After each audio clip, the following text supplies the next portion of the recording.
أعوذ بالله من الشيطان الرجيم. بسم الله الرحمن الرحيم. الحمد لله الذي أنزل على عبده الكتاب ولم يجعل له عوجا قيما لينذر بأسا شديدا من لدنه ويبشر المؤمنين الذين يعملون الصالحات أن لهم أجرا حسنا ماكثين فيه أبدا وينذر الذين قالوا اتخذ الله ولدا ما لهم به من علم ولا لآبائهم كبرت كلمة تخرج من أفواههم إن يقولون إلا كذبا فلعلك باخع نفسك على آثارهم إن لم يؤمنوا بهذا الحديث أسفا إنا جعلنا ما على الأرض زينة لها لنبلوهم أيهم أحسن عملا وإنا لجاعلون ما عليها صعيدا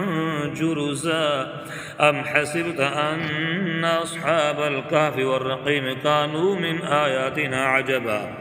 إذ أوى الفتية إلى الكهف فقالوا ربنا آتنا من لدنك رحمة وهيئ لنا من أمرنا رشدا فضربنا على آذانهم في الكهف سنين عددا ثم بعثناهم لنعلم أي الحزبين أحصى لما لبثوا أمدا نحن نقص عليك نبأهم بالحق إنهم فتية آمنوا بربهم وزدناهم هدى وربطنا على قلوبهم إذ قاموا فقالوا ربنا رب السماوات والأرض لن ندعو من دونه إلها لقد قلنا إذا شططا هؤلاء قوم اتخذوا من دونه آلهة لولا يأتون عليهم بسلطان بين فمن أظلم ممن افترى على الله كذبا وإذ اعتزلتموهم وما يعبدون إلا الله فأووا إلى الكهف ينشر لكم ربكم من رحمته ويهيئ لكم من أمركم مرفقا وترى الشمس إذا طلعت تزاور عن كهفهم ذات اليمين وإذا غربت تقرضهم ذات الشمال وهم في فجوة منه ذلك من آيات الله من يهد الله فهو المهتد ومن يضلل فلن تجد له وليا مرشدا وتحسبهم أيقاظا وهم رقود ونقلبهم ذات اليمين وذات الشمال وكلبهم باسط ذراعيه بالوسيد لو اطلعت عليهم لوليت منهم فرارا ولملئت منهم رعبا وكذلك بعثناهم ليتساءلوا بينهم قال قائل منهم كم لبثتم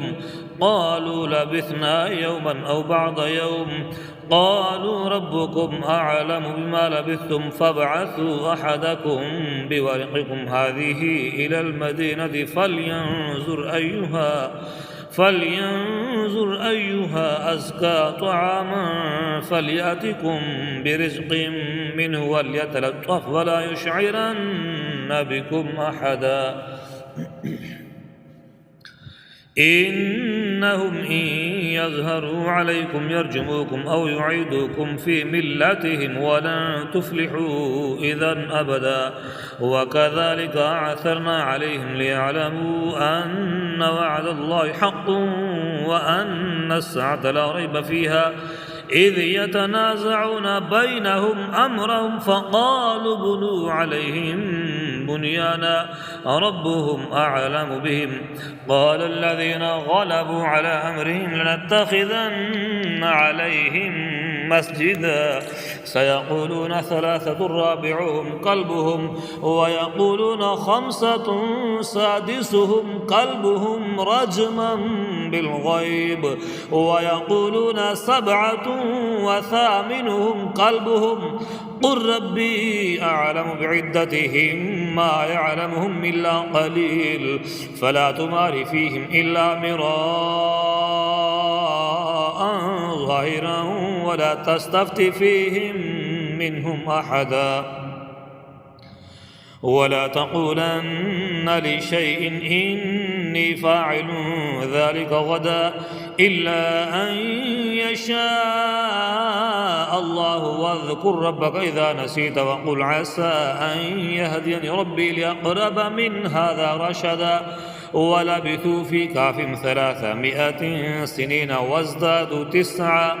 قل الله أعلم بما لبثوا له غيب السماوات والأرض أبصر به وأسمع ما لهم من دونه من ولي ولا يشرك في حكمه أحدا واتل ما أوحي إليك من كتاب ربك لا مبدل لكلماته ولن تجد من دونه ملتحدا واصبر نفسك مع الذين يدعون ربهم بالغداة والعشي يريدون وجهه ولا تعد عيناك عنهم تريد زينة الحياة الدنيا ولا تطع من أغفلنا قلبه عن ذكرنا واتبع هواه وكان أمره فرطا وقل الحق من ربكم فمن شاء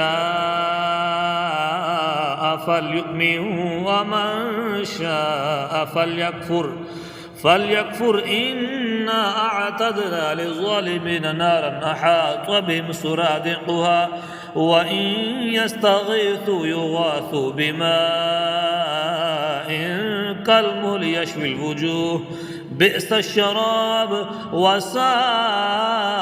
مرتفقا إن الذين آمنوا وعملوا الصالحات إنا لا نضيع أجر من أحسن عملا أولئك لهم جنات عدن تجري من تحتهم الأنهار يحلون فيها من أساور من ذهب ويلبسون ثيابا خضرا من سندس واستبرق متكئين فيها على الأرائك نعم الثواب وحسنت مرتفقا واضرب لهم مثل الرجلين جعلنا لأحدهما جنتين من أعناب وحففناهما بنخل وجعلنا بينهما زرعا كلتا الجنتين آتت أكلها ولم تظلم منه شيئا وفجرنا خلالهما نهرا وكان له ثمر فقال لصاحبه وهو يحاوره أنا أكثر منك مالا وأعز نفرا ودخل جنته وهو ظالم لنفسه قال ما أظن أن تبيد هذه أبدا وما أظن الساعة قائمة ولئن رددت إلى ربي لأجدن خيرا منها منقلبا قال له صاحبه وهو يحاوره أكفرت بالذي خلقك من تراب ثم من نطفة ثم سواك رجلا لكنه والله ربي ولا أشرك بربي أحدا ولولا إذ دخلت جنتك قلت ما شاء الله لا قوة إلا بالله إن ترني لأقل منك مالا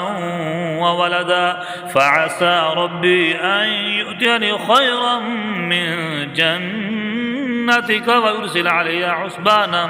من السماء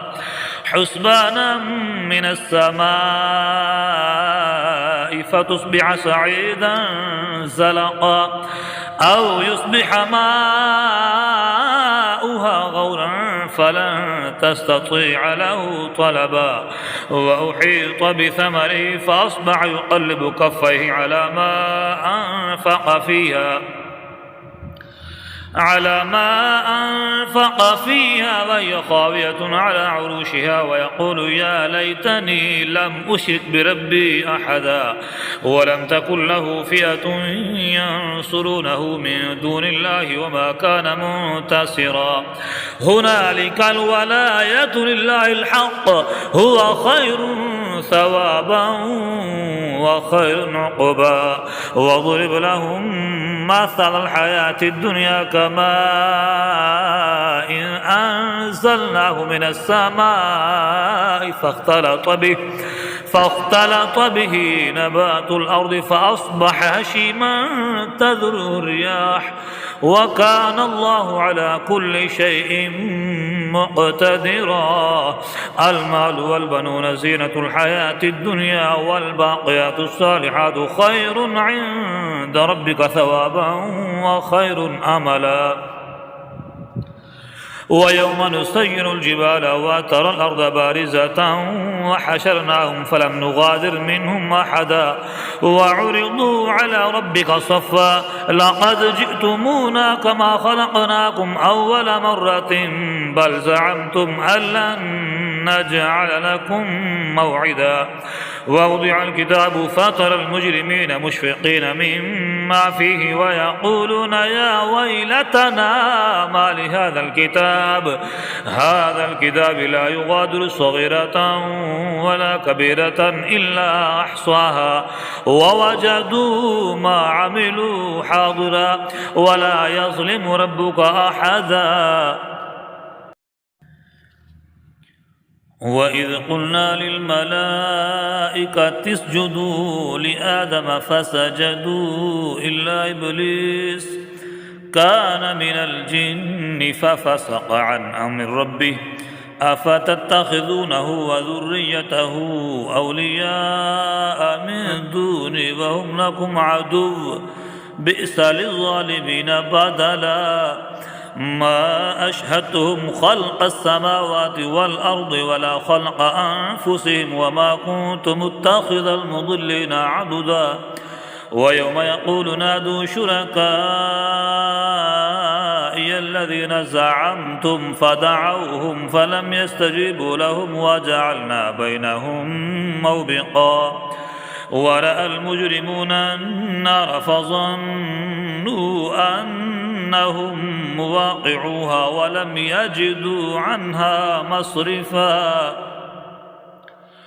ولقد صرفنا في هذا القرآن للناس من كل مثل وكان الإنسان أكثر شيء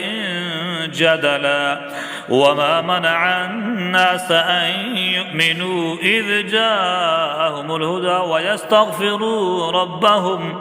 ربهم إلا أن تأتيهم سنة الأولين أو يأتيهم العذاب قبلا وما نرسل المرسلين إلا مبشرين ومنذرين ويجادل الذين كفروا بالباطل ليدحدوا به الحق واتخذوا آياتي وما أنذروا هزوا ومن أظلم ممن ذكر بآيات ربه فأعرض عنها ونسي ما قدمت يداه إنا جعلنا على قلوبهم أكنة أن يفقهوا وفي آذانهم وقرا وإن تدعوهم إلى الهدى فلن يهتدوا إذا أبدا وربك الغفور ذو الرحمة لو يؤاخذهم بما كسبوا لعجل لهم العذاب بل لهم موعد لن يجدوا من دونه موئلا وتلك القرى أهلكناهم لما ظلموا وجعلنا لمهلكهم موعدا وإذ قال موسى لفتاه لا أبرح حتى أبلغ مجمع البحرين أو أمضي حقبا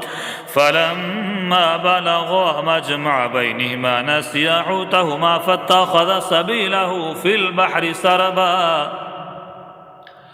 فلما فلما جاوزا قال لفتاه آتنا غداءنا لقد لقينا من سفرنا هذا نصبا قال أرأيت إذ أوينا إلى الصخر فإني نسيت الحوت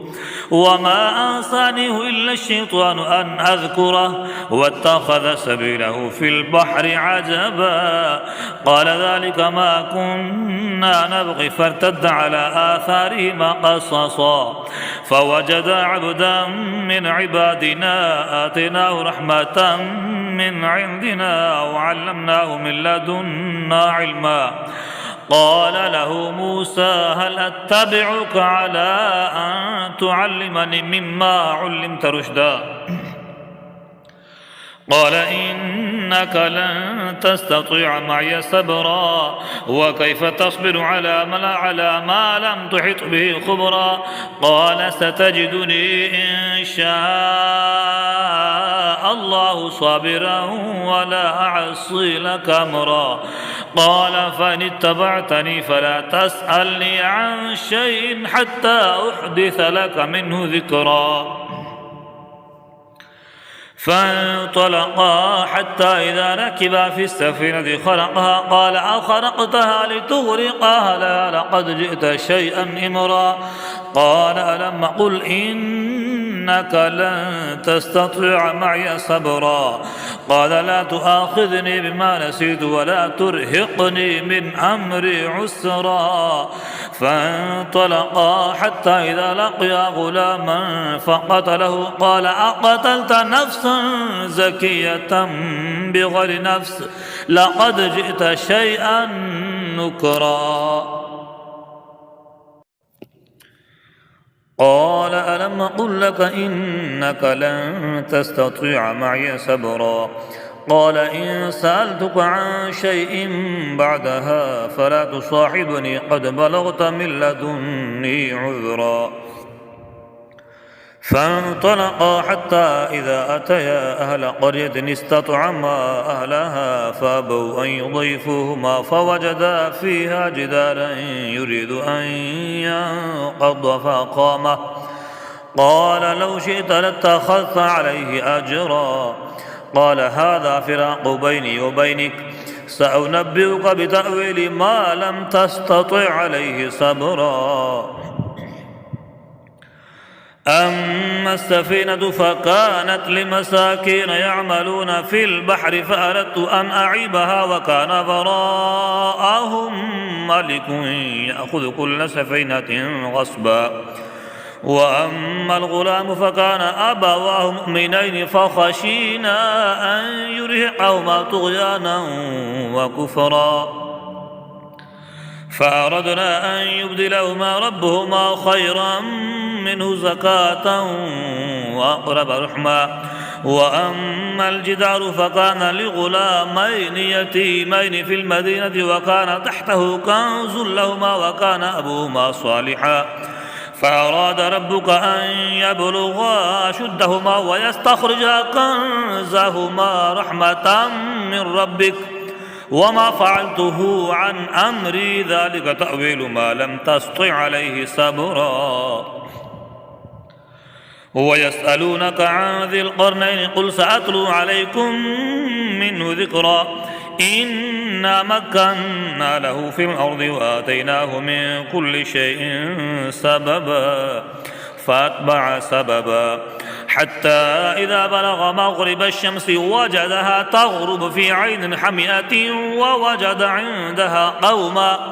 قلنا يا ذا القرنين إما أن تعذب وإما أن تتخذ فيهم حسنا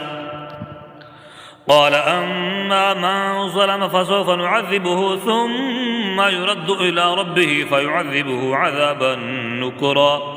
وأما من آمن وعمل صالحا فله جزاء الحسنى وسنقول له من أمرنا يسرا ثم أتبع سببا حتى إذا بلغ مطلع الشمس وجدها تطلع على قوم لم نجعل لهم من دونها سترا كذلك وقد أحطنا بما لديه خبرا ثم أتبع سببا حتى إذا بلغ بين السدين وجد من دونهما قوما لا يكادون يفقهون قولا قالوا يا ذا القرنين إن يأجوج ومأجوج مفسدون في الأرض فهل نجعل لك خرجا على أن تجعل بيننا وبينهم سدا قال ما مكني فيه ربي خير فأعينوني بقوة أجعل بينكم وبينهم ردما آتوني زبر الحديد حتى إذا ساوى بين الصدفين قال انفخوا حتى إذا جعله نارا قال آتوني أفرغ عليه قطرا فما استطاعوا أن يذروه وما استطاعوا له نقبا قال هذا رحمة من ربي فإذا جاء وعد ربي جعله دكاء وكان وعد ربي حقا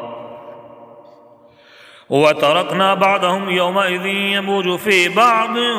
ونفخ في الصور فجمعناهم جمعا وعرضنا جهنم يومئذ للكافرين عرضا الذين كانت أعينهم في غطاء عن ذكري وكانوا لا يستطيعون سمعا أفحسب الذين كفروا أن يتخذوا عبادي من دوني أولياء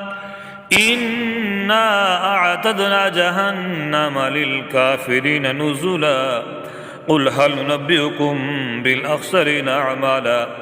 الذين ضل سعيهم في الحياة الدنيا وهم يحسبون أنهم يحسنون صنعا أولئك الذين كفروا بآيات ربهم ولقائه فحبطت أعمالهم فلا نقيم لهم يوم القيامة وزنا ذلك جزاؤهم جهنم بما كفروا واتخذوا آياتي ورسلي هزوا إن الذين آمنوا وعملوا الصالحات كانت لهم جنات الفردوس نزلا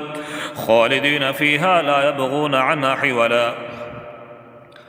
قل لو كان البحر مدادا لكلمات ربي لنفذ البحر قبل أن تنفذ كلمات ربي ولو جئنا بمثله مددا